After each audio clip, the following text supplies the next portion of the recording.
Hi అండి. నిన్న Sunday Kakani టెంపుల్కి వెళ్ళి అక్కడ నుంచి దశావతారాల టెంపుల్కి కూడా వెళ్ళాము. మా ఫ్యామిలీ మొత్తం వెళ్ళాము. సంక్రాంతి పండగ కోసం పిల్లలు వచ్చారు. సరే వాళ్ళు వచ్చారు కదా అని చెప్పి టెంపుల్స్ ప్రోగ్రాం పెట్టుకున్నాము. దశావతారాల టెంపుల్లో హోమం జరుగుతుంది. ఇక ప్రదక్షిణాలు చేసేసి లోపలికి వెళ్ళొచ్చాము టెంపుల్లోకి. మండపంలో దశావతారాల విగ్రహాలు ఉన్నాయి, కానీ వీడియో మాత్రం తీయనివ్వట్లేదు, అందుకే దూరం నుంచి తీశాను. ఇక అక్కడి నుంచి మంగళగిరి పానకాల స్వామి టెంపుల్కి బయలుదేరాము. కొండ మీదకి వచ్చేసాము. ఇక్కడ చూస్తే జనాలు ఫుల్గా ఉన్నారు. సండే కదా, ఇంపార్టెంట్ డేస్ కూడా కాదు కదా, జనం ఉండరులే అని అనుకున్నాము.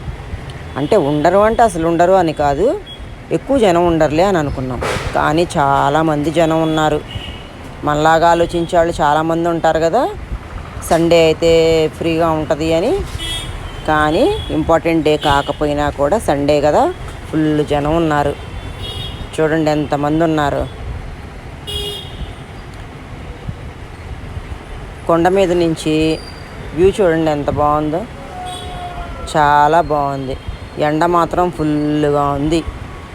క్యూ 4-5 రౌండ్స్ ఉంది. ఒక 2-3 రౌండ్స్ వరకు ఎండ ఫుల్గా ఉంది. ఇక పానకం కోసం టోకెన్ తీసుకొని క్యూలోకి వెళ్ళిపోయాము. స్వామికి పానకం పోసేసి పానకం ప్రసాదం తీర్థం కూడా తెచ్చేసుకున్నాము. ఇంకా అక్కడ నుంచి విజయవాడ కనకదుర్గమ్మ వారి గుడికి బయలుదేరాము. అక్కడ టెంపుల్లోకి ఫోన్లు అలౌ చేయరు కదా, అందుకే కారులో పెట్టేసేసి వెళ్ళాము.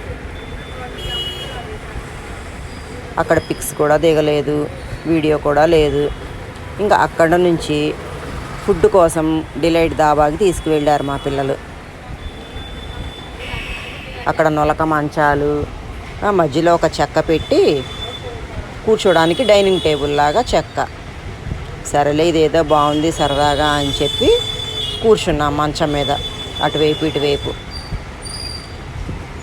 ఆర్డర్ చెప్పగానే ప్లేట్స్ ఆనియన్స్ అయితే తీసుకొచ్చి పెట్టేస్తారు. ఫుడ్ మాత్రం వాళ్ళు ప్రిపేర్ చేసిన తర్వాత తెస్తారు. ఫస్ట్ మాత్రం ప్లేట్లు ఆనియన్స్ అవి రెడీగా ఉంటాయి కదా, అవి పెట్టేశారు.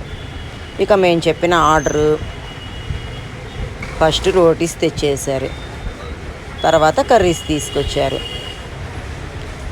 ఇక రోటీస్ వడ్డించి కర్రీ కూడా వడ్డించుకున్నాము. టేస్ట్ ఎలా ఉంటుందో అనుకుంటూ ఉన్నాం, కానీ చాలా బాగుంది. ఫుల్గా లాగించేసాం. మార్నింగ్ నుంచి టెంపుల్స్ కోసం